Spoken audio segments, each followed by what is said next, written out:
Hey Sagittarius, Everlong Mystic here. Now, the bird that you got was the raven. So, bravo, Sagittarius.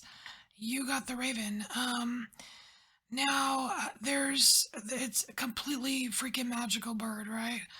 So, the message on this card here says things are shape shifting. So, there are changes afoot for you, Sagittarius, but I just want to point something out to you which kind of like gave me the little magic tingles here. Look at this. Circle, circle, circle. Now, for this series, how I'm choosing my decks, my tarot, my oracle, my clarifier, is I'm using a random number generator. And I want to say 49 tarot decks. I have 47 oracle decks. I have 16 clarifier decks.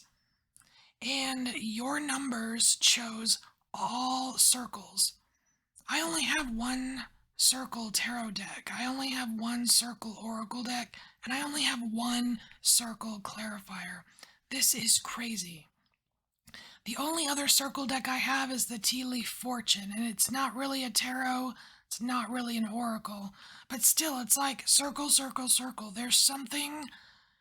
Either there's something coming full circle for you, or you're perfecting some kind of cycle. I don't know, but the numbers, like the random numbers that came out to choose these decks, if you reduce them, they come to, what are they?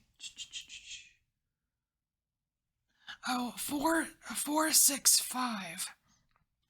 So it's like if you're going just like in linear fashion, 4, 6, 5. It's almost like you were doing something, you kind of jumped ahead or got ahead of yourself, and then you went back to 5, which is like going back to change something. It's almost like you were speeding up and you're like, oh wait, I need to change this real quick, and you went to go change something. So that's kind of like I don't know, like a bonus synchronicity message for you if it resonates at all. But we're gonna get into this. All right, circles, and it's so cool because I've always wanted to do a circle reading with all my circle decks. So thank you, Sagittarius. Now I can do that. All right, that's out of the way. So let's get you an oracle card. Let's see what's changing, because we did have that 5, like you're going back to change something or to perfect something. But let's just see, what's changing for Sagittarius.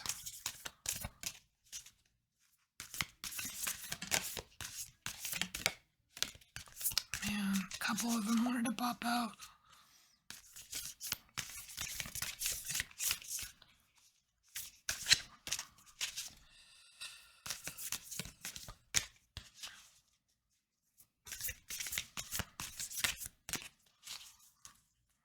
Alright. I feel like I need to take one from the bottom of the deck. So we're gonna do top of the deck, the fault line, bottom of the deck, the empty room. How interesting is that? The fault line and the empty room.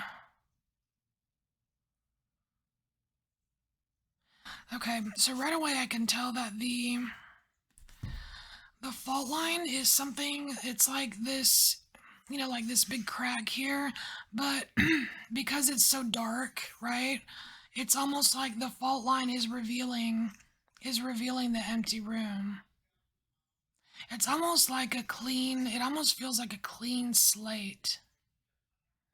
I know other times when I get the empty room, it seems a little bit like a creepy kind of card, but I feel like and the reason it has a creepy feel to it is that it's an empty room, right? But if you could see right over here, it looks like there's a person standing, like a shadow kind of person. And just kind of like, dude, what's that, right? But I think the kind of creepiness of this card, I feel like that is a, I want to say like a protective defense, or I don't know, it's kind of like when you have something very special, and you know, let's say you're protecting your home and you have an electric fence or something, you're protecting, you know, animals from getting in or whatever. Not that I think that's a good idea, but just it's like it's a protective barrier to keep out those that are not ready for the empty room, if that makes any sense. And so with this fault line, it's almost like it's kind of cracking open for you. So like that with that 465, it's almost like when you went from the 4 to the 6, it's like you skipped over and didn't notice the fault line. And then when you got over here, you're like, "Oh, wait a minute. I need to go back. I think there was something there." I feel like you've noticed something, Sagittarius, and you are you're right now in the process of kind of like going through the barrier into this empty room. And so there is some kind of, because like even the word shape shifting, it's like, oh no, it's a trickster, and it's like I feel like that's part of the that's part of the defense of this area, to see if you know, if you're ready for it, kind of. It's almost like I don't know, like a fear test or something, trust test, something like that. Okay, so let's get into the tarot and see what else is going on here. All right, Sagittarius.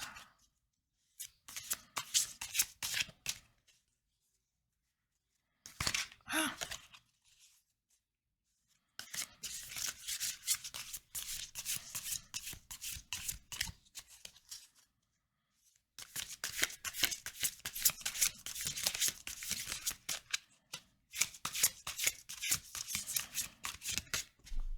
on the floor.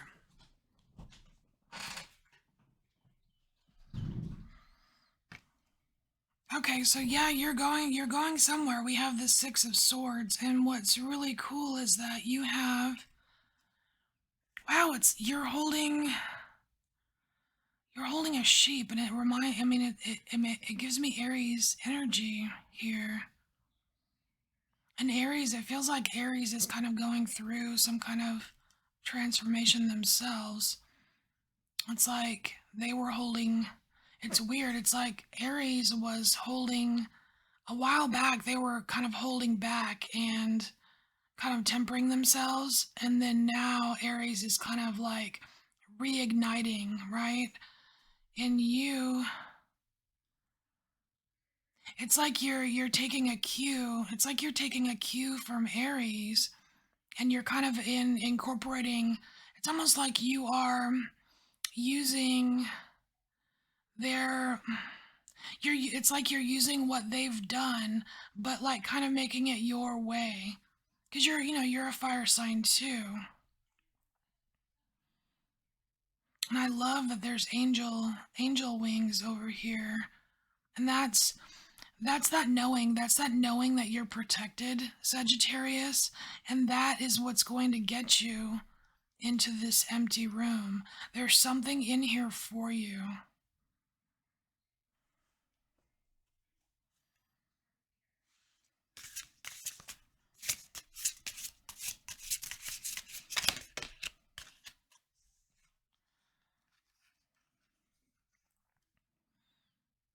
Wow, we have the 3 of Wands here.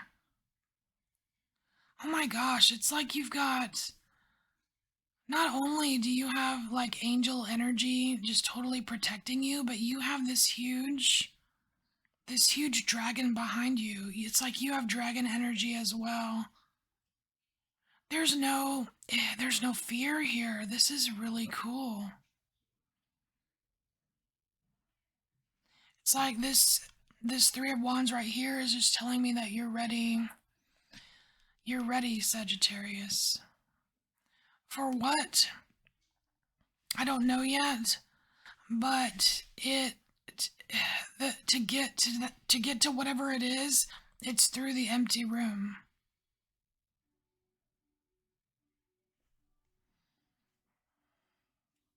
All right, let's look at the empty room. Let's look at the empty room and see what is in the empty room for Sagittarius.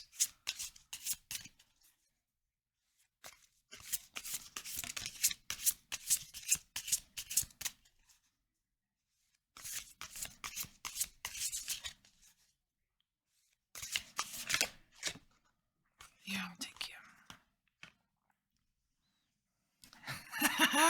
It's the Fool card. Oh my gosh.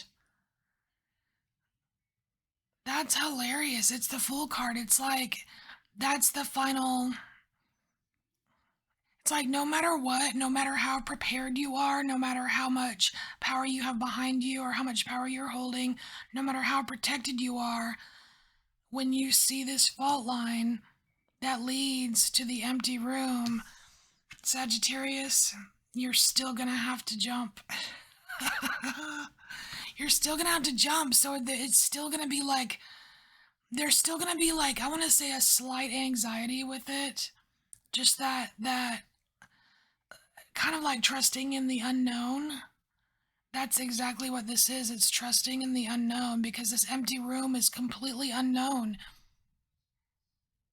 I really don't feel like a lot of people truly get into this empty room.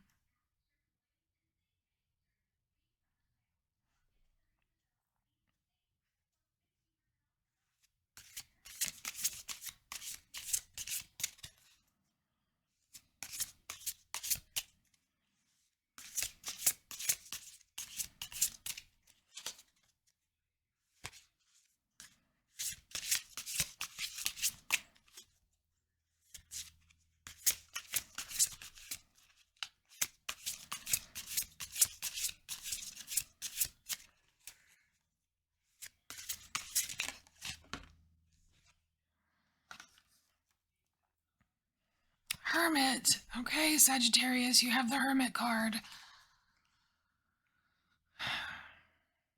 And look at this. Look at this Hermit card. It's like he's in a different land. He's in a completely different land. It's almost like this empty room. Sagittarius, this empty room, like when you get there, when you take that leap, that you have that bit of trust, even though there's like a little bit of trepidation, maybe a little anxiety, like, oh, I'm not sure about this. It's like when you leap into that empty room, it kind of transports you into it's like a new land to explore. It's the Hermit, so it's an internal land. This is jumping inside of you. This empty room, it's jumping into an empty room inside of you. I feel like that's why it was so hard to notice. Because a lot of times when we're looking for things or looking for signs and symbols and all that stuff, we're looking outside of us. But there's something that this fault line, there's something that you noticed within you, Sagittarius. And it's interesting how, like, it kind of looks like a black and white image of, like nerves, like nerves or veins or something, arteries, like you know what I mean? Like an internal part of you. Maybe not, maybe not a physical part, but something, right? But yeah, it's totally inside of you. There is a new discovery waiting for you. It's like, it feels like you've got a lot to explore. It's like a new area of exploration, and it's internal, but it's connected to like the cosmos, because you've got like the same kind of background of the cosmos, the dark, the dark empty room right here, and you've got like all of these stars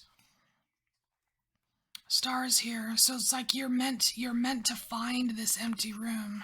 I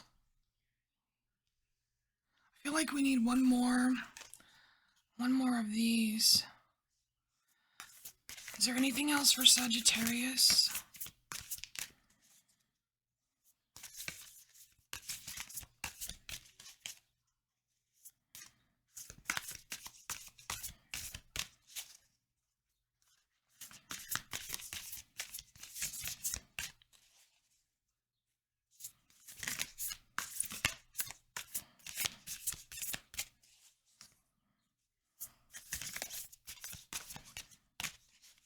I feel like there's one more card in here for you.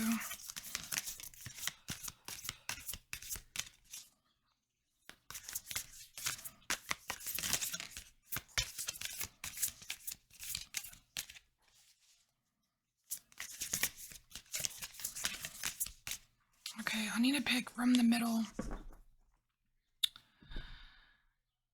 From the middle.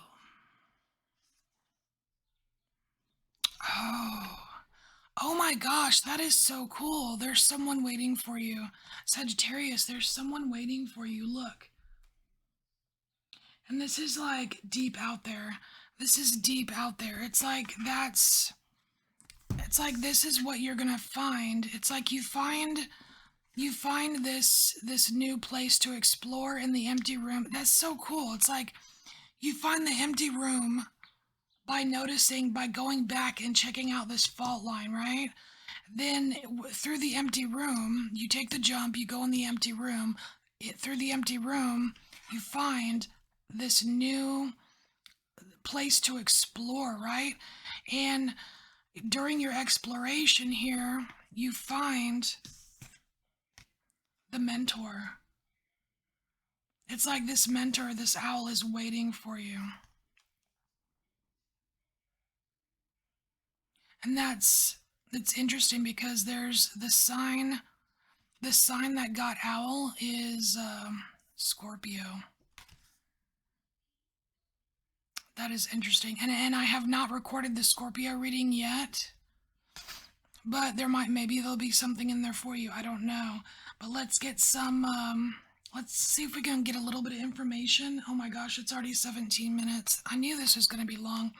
Let's just get a couple cards here on the mentor just to see if they have anything to say. What does Sagittarius need to know about this mentor that's waiting for them?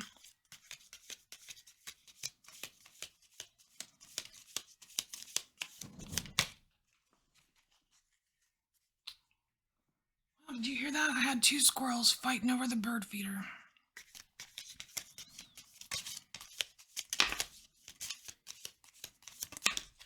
Okay. So we have here the Five of Wands. That's freaking hilarious. I think that was for the squirrels. This was the squirrels fighting. Okay, I got it.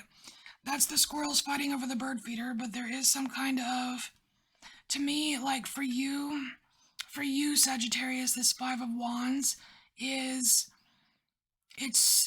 training. It's almost like you're going to be trained for something. It's like you're going to be, it feels like doing exercises.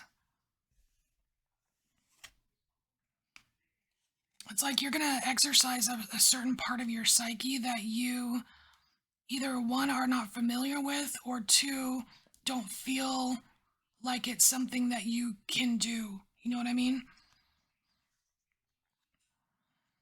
Wow, we have the Priestess of Swords. Oh my gosh, look at this Priestess of Swords. What does she have? She has an owl. She has an owl right here. Excuse me. This owl right here, that's the Priestess of Swords. And look, and she's over these lands. Look how similar this landscape looks to this landscape here. Look how similar that is. Oh my gosh. That is really cool. Then we have the Daughter of Discs, and that totally makes sense because that's like the, kind of like the Page of Pentacles, which is that new, like, kind of like jumping into something new. There's something new that you're going to be learning, and this Priestess of Swords, this mentor, is waiting for you to arrive through, like, via the empty room to show you all about it, whatever it is that you're going to be learning. And then we have, oh my gosh, we have the Four of Swords. Look at this. It's like you're going to have a new foundation. And look, all of these chakras aligned here. I almost wonder if this is like a new, kind of like a new awakening or something. Like something else being awakened within you, just with this chakra alignment here. Sagittarius. Oh my gosh, this is a really long reading. Oh my gosh. Okay. Sagittarius. I am just blown away by this. This is really cool. I hope this helped you in some way, and I thank you for embracing your inner mystic, and I will see you later. Bye, Sagittarius.